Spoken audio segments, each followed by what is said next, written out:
Welcome to Ammertime Podcast, episode number 7. I'm here with Rasmus Hey? and myself. We just had a quick game.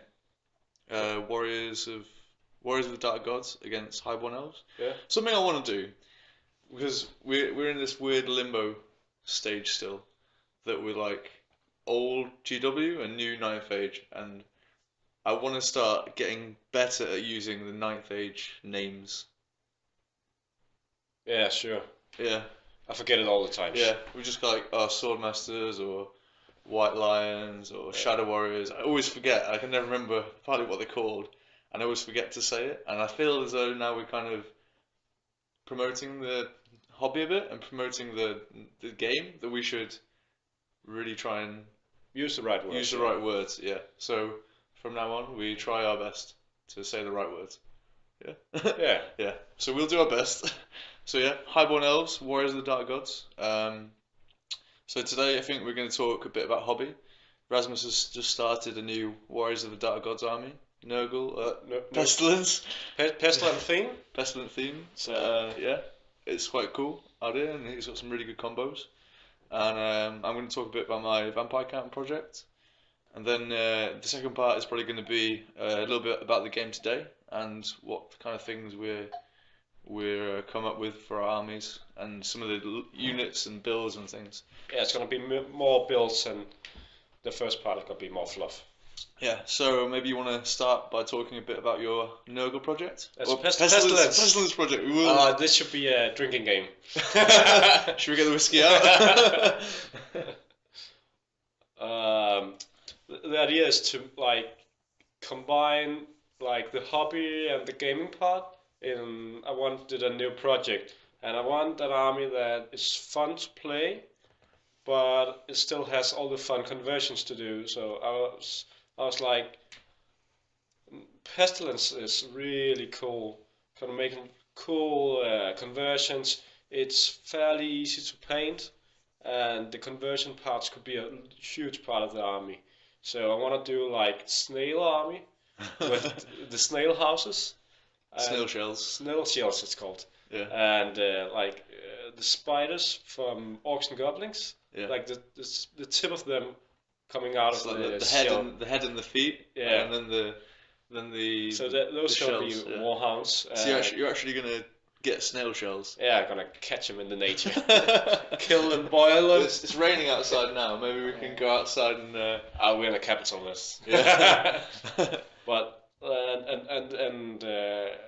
I was like, I need some shooting, I need some close combat, and I need an army that is easier to play at tournaments When you're where you're hungover, you're tired, you're playing your third game, and if you play like Elves or something, MSU, you're gonna make a lot of mistakes. So I want to play an army that is easier to play. Yeah, and we found out today that Hell Cannons are really good. What are they called now? What's the new name? Oh shit, I can't remember.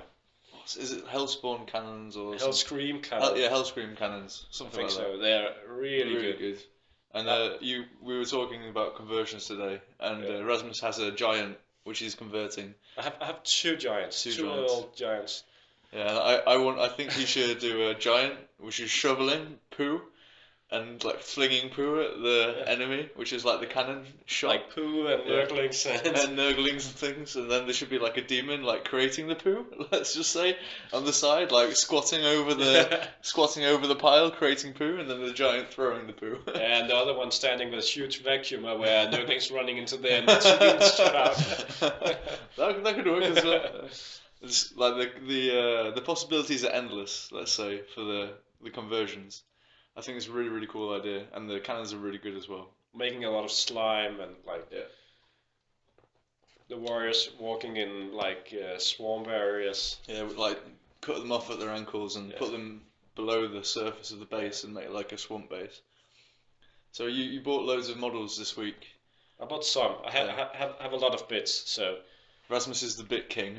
We get all our bits from Rasmus. We I come have in a Raiders lot of Bits bits. box. And you have this really cool, you're going to use it for Demon Prince, I think.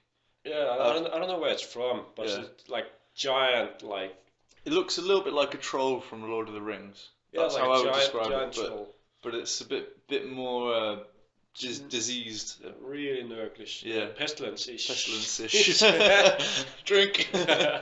And you want to put some rotfly wings on the back. I don't know what the flies are called now. I have no idea. We don't have a demon player in our group. The Nurgle flies. Oh, yeah. I don't know. Yeah. We need to learn all these new names. Yeah, they're probably not called Nurglings either. No. Oh, is it Nurgling? It's just such a cool, like, is the word. Pestling. Pestling. I don't know. We'll see. Pest child. I think something that we were going to talk about today is general, like, the fluff of the Ninth Age. Like, we haven't seen it yet. We've seen a bit from the Tomb Kings because their army book is there.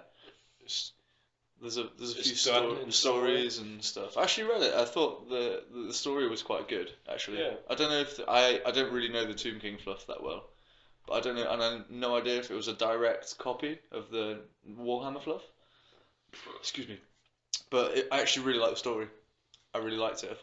I believed it, and I was pretty impressed with it. Yeah. So I'm quite excited to see the new fluff when it comes out, and I think it's coming out next month. Yeah, I like the idea that the whole world have like an overall history, and there's small stories. Yeah. I don't know what's it called in English. Sagas. Sagas. Yeah, we say the same word. Yeah, same. And like have small histories and some. It's not like a hero, but some small hero does something in a small village. Yeah, and I don't know if you're following on the forum, but I was browsing and I found on the fluff section, and there's a long debate about the map of Europe and how, or the map of the world, and how that should like incorporate into the new Ninth Age fluff. And one of the suggestions was like using modern day Europe as a map and kind of putting the races into the map, and obviously in a similar way to the old world in Warhammer, it will be let's say the new world in Ninth Age. Yeah. And I thought it was quite cool the way that it was done. So for example, you had the High Elves were in England and Ireland, and then that makes sense. Yeah. Ulfrin, or what it's called now. Yeah, like the Land of Mists and things like that. And I think it's quite cool in like a historical sense as well. It makes sense. Yeah. And then obviously like they were talking like the High Elf and Dark Elves split, and then the Dark Elves sailed north and found Iceland. So the Dark Elves are in Iceland. And Greenland? I don't know if Greenland was on the map, but I think that would be. It was only Europe was the focus of the map. Yeah. I quite like that as well, because it's kind of like the cold north, where like the Dark Elves, like the land of chill, as it used to be called, and I like that. I like maybe Norway and. Yeah. I think, but Norway was like the Chaos Warriors still. Okay. Like the Viking type guys. But they're close to each other in the old fluff. Yeah, exactly, and also you can kind of get the naval theme as well from both elves. And I think the Wood Elves, I can't remember where they were. I think they were actually like scattered around Europe in the forest and things. That makes sense. Yeah, I think so as well. Maybe about Denmark, Sweden.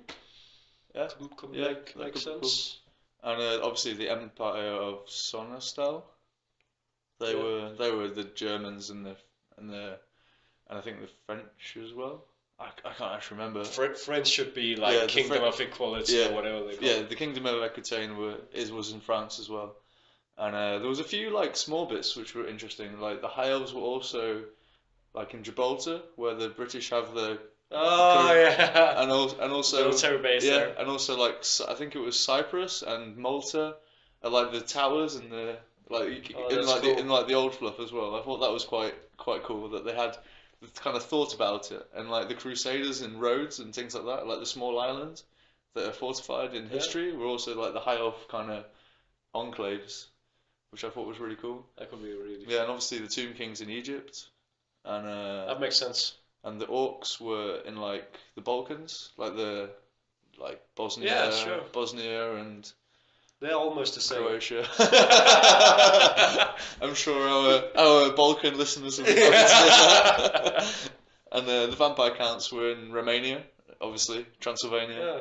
Yeah. I've seen some guys from Bulgaria, like huge guys with huge biceps and bald guys. Those big lads. Huge bellies. Yeah, it fits, right? Yeah. And I think the dwarves were in the mountains in the same way as they are in the current Warhammer fluff. So like in the middle?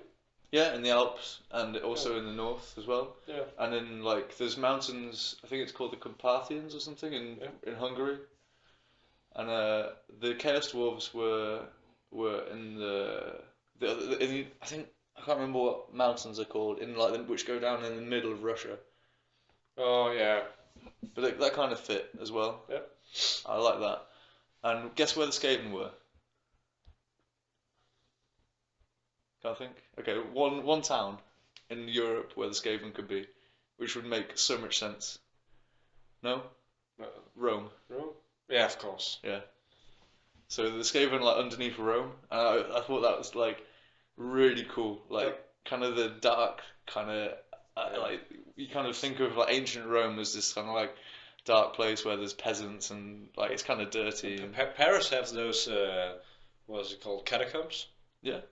That maybe that'd be cool, but I think this was like the vermin city was Rome. I really like that. I can't really remember what the other ones were, but I really like this map. And if you guys are interested in this kind of thing, I really love maps in general. Yes. Yeah, I could look at maps forever. If they do something like finish it, yeah, I would love to have it hanging in my apartment. Yeah, actually, that would be cool. I think there's another high elf place was like in Greece as well, like a yeah, that makes sense. Or dark elf town or something like that. I thought it was really cool, and I like the way that they're going with it, and I'm really, really super excited to see the new fluff when it comes out. And of course what are the lizardmen called now?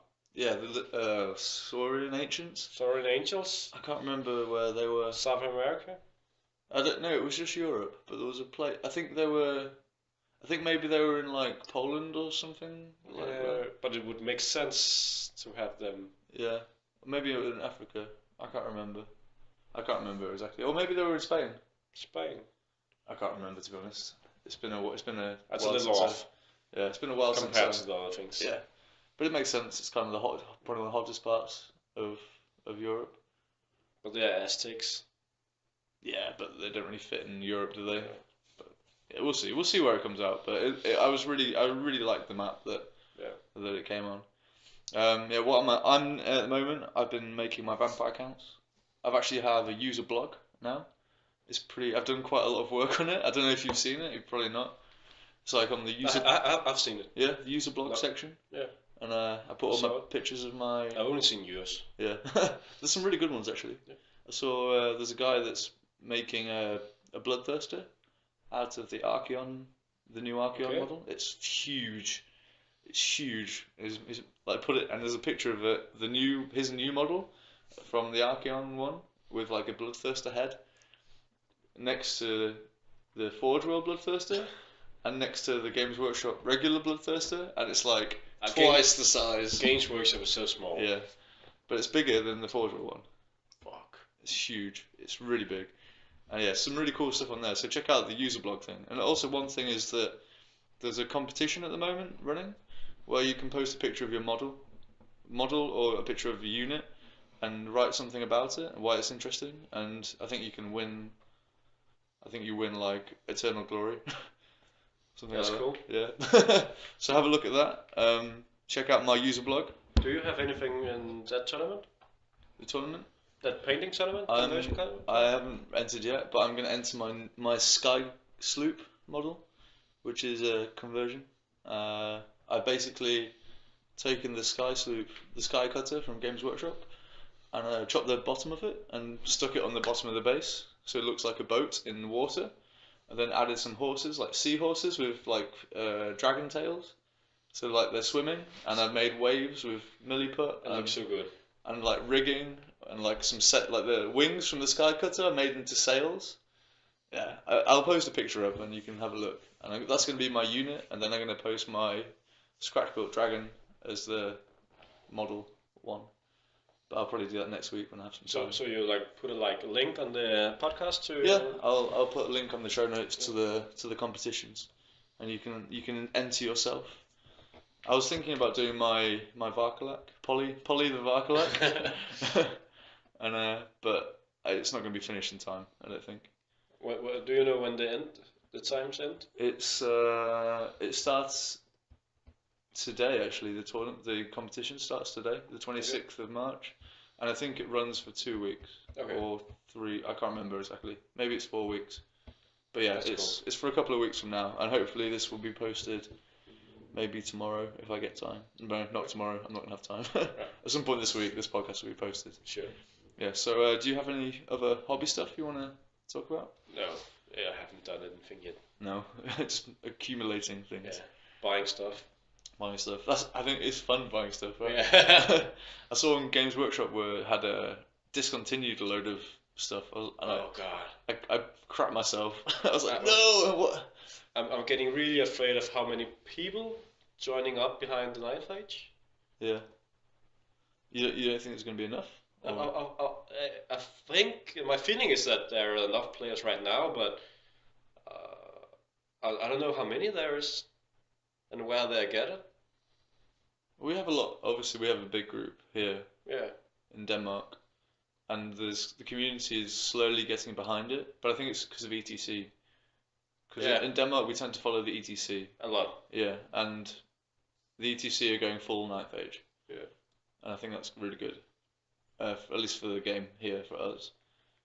But I know in England, it's like, I'd say it feels like it, according to Twitter, is like 70% Age of Sigmar. Okay. Like really, but then it's like Games Workshop's backyard, isn't it? Yeah, of course. But what we really need to do in this community is to make room for all the new players, the younger players. Yeah, for sure. Like a simplified rule set or something. Yeah, or just taking good care of them when they're in there. Yeah. Maybe we should do some event or like a kids tournament or something. Yeah. I don't know how popular it would be. Yeah, I'll just open the doors to tournaments. If some people coming to look. Yeah. Let people come and look. Yeah. A lot of kids will love to see models. Yeah. Us older kids. I think these like competitions that we just talked about, I think they're really important in general because I know that I get a lot of inspiration from looking at other people's models, and I get a lot of inspiration. Like I steal people's conversions all the time because of course. Yeah, because they're really good, and that's where I get my inspiration from. And I think if we're all kind of in this together, posting pictures of our models, then I think it helps build the community in a way. Yeah, and tournaments helps as well. Yeah, I think we're actually Jonas and I are discussing doing a tournament. Yeah, Like an Ammertime tournament. A lot of people want to get behind that. Yeah, and I think that's going to be hopefully something in the next couple of months that we. So hopefully there comes up a tournament in Copenhagen. Yeah. Anytime soon. Maybe May. not gonna promise anything right now. And then there can be run rule. If you say something wrong, you're gonna drink. Yeah, if you don't use the Ninth Age name for a unit, then you have to consume. That should be fun. All right, we're gonna take a quick break here. Come back after and talk about some high elves and some highborn elves. Yeah, Highborn Elves. And warriors of the dark gods. So stay tuned.